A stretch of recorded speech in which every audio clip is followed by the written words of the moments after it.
ادع إلى سبيل ربك بالحكمة والموعظة الحسنة. بسم الله الرحمن الرحيم. الحمد لله والصلاة والسلام على رسول الله.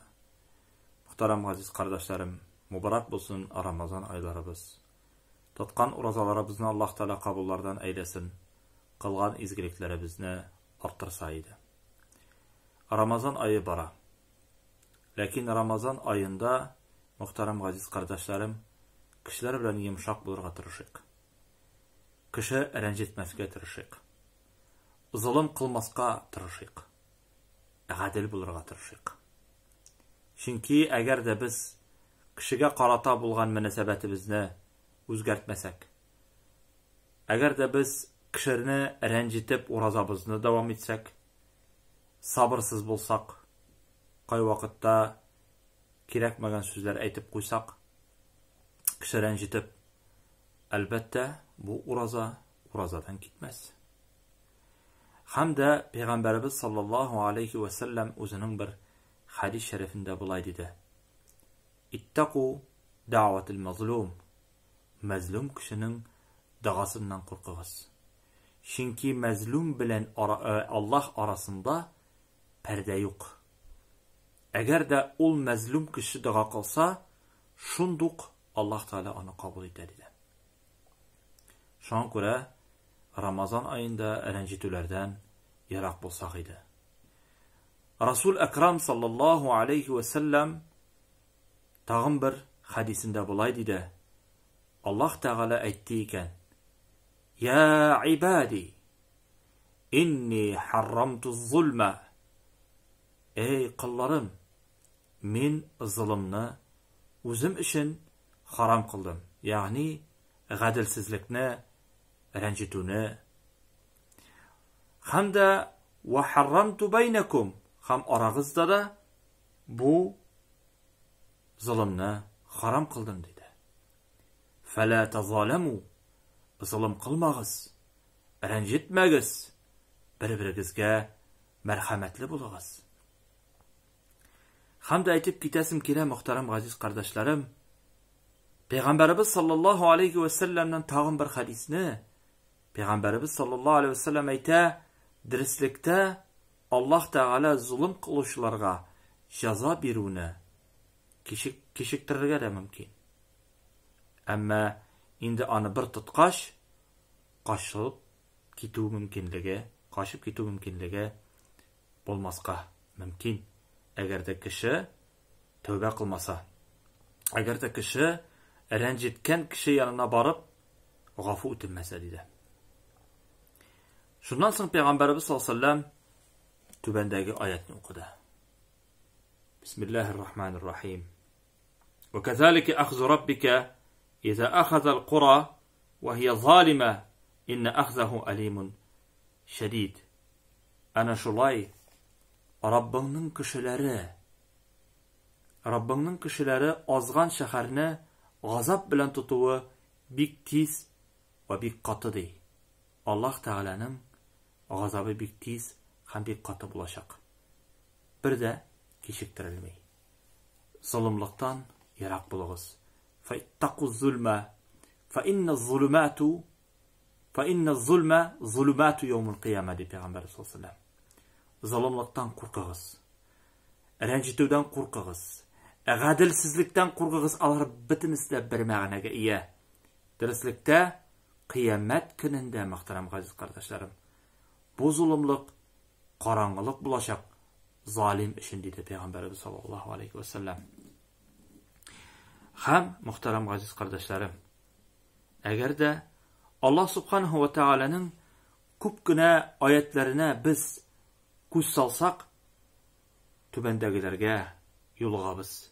Allah Teala ayta: وَلَا تَحْسَبَنَّ اللّٰهَ غَافِلًا عَمَّ يَعْمَلُ الظَّالِمُونَ. Siz uylamağız. Allah Teala zalimler kılgan gamellerden gafil dip. Yani gadilsizler işlegen kişilerden Allah Teala gafil dip. Allah Teala alarını bilmey nese kılganlar dip uylamağız di. Allah Teala alarının gadilsizliklerini her vakitte de kuzetip bilip tura. İnnema yuakhiruhum liyawmin teşkhassu fihi'l absar. Allah Teala alarның şuшы gazabın keşiktire kıyamet gününe. Kaçan ol günni күзләр сукрайган хәлдә булыр, курыккан хәлдә булыр, авыр хәлдә булыр. Hamd Allah Teala Subhanahu ve Teala ayta: İnnemas sabilu alellezine yazlimun nase ve yabğun fil ardı bigayril hak ulaike lehum azabun alim. Derslikte innemas sabil degan so'zning ma'nosi, muhtaram aziz qardoshlarım. Yani Allah Subhanahu ve Teala şu oyatda bizga narsa aytirib aytiladi. İnnemas sabilu alellezine yazlimun nas. Derslikte şeriatda zalimler qila turgan amallarga alarga jazolau yolu bar degan so'z. Yani alarga da jazo bulacak kishilarni ranjitganlari uchun, kishilarga zulm qilganlari uchun. Ve yabğuna fil ard, yer yuzida günah qilib azib yurganlari uchun. Bigayril haq, haqsizlikqa. Ulaika lahum azabun alim. Alarga qatı g'azab bo'lar dedi Allah Subhanahu ve Teala. Anları Allah Subhanahu ve Teala bizga o'zi ko'pgina yerlarda kesata. Baqara surasida, Al-Maida surasida, Furqon surasida, bir ko'pgina yerda Allah Teala bizga shunga o'xshagan oyatlarni keltirdi. Peygamberimiz sallallahu aleyhi ve sellem tarafından kelgan tag'in bir hadisni sizga o'qib ketasim keladi.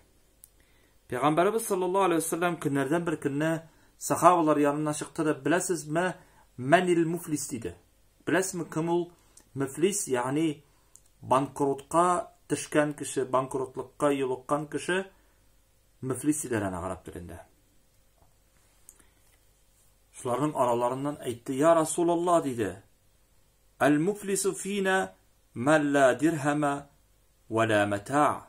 Muflis bizning arada ol aqsha yo'qoltgan, ol iyin yo'qoltgan, o'zining kerakli yaroqlarini yo'qoltgan kishi bankrotga tushgan kishi deb aytdilar. Peygamberimiz sallallahu aleyhi ve sellem aytdi: "Al-muflis innal muflisa min ummati man ya'ti yawm al-qiyamati bi salatin وزكاة وصيام ويأتي قد شتم هذا وقذف هذا وأخذ مال هذا وسفك دم هذا." Ham başqalar turunda aytib ketdi Peygamber sallallahu aleyhi ve sellem. Bankrotlikqa tushgan kishi shuldi, qiyomat kunida tov qadar namozlari, ro'zalari, zakatlari, hajlari bilan kelir dedi. Lakin kimnidir ranjitgan, kimdir suqqan, kimdir qonun qo'ygan, kimgadir zulmlik ishlagan. Shundan so'ng bundan Allah Subhanahu ve Teala aytar ekan: kimning haqin oldi, kimni ranjitdi, namozin oling'iz, zakatin oling'iz, bütün izgiliklarni olib bitirigiz deb aytadi.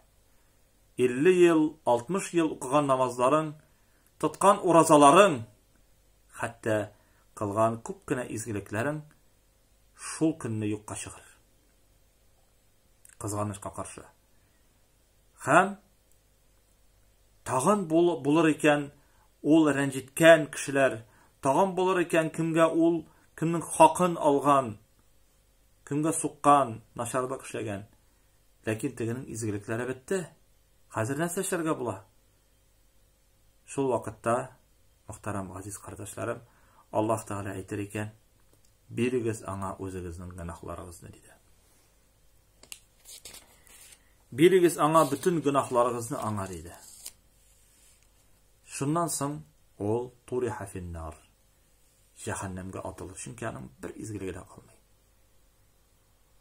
Shunga ko'ra muhtaram jamoat, Ramazon oyida bigrakda hamda Ramazondan tushin dedi.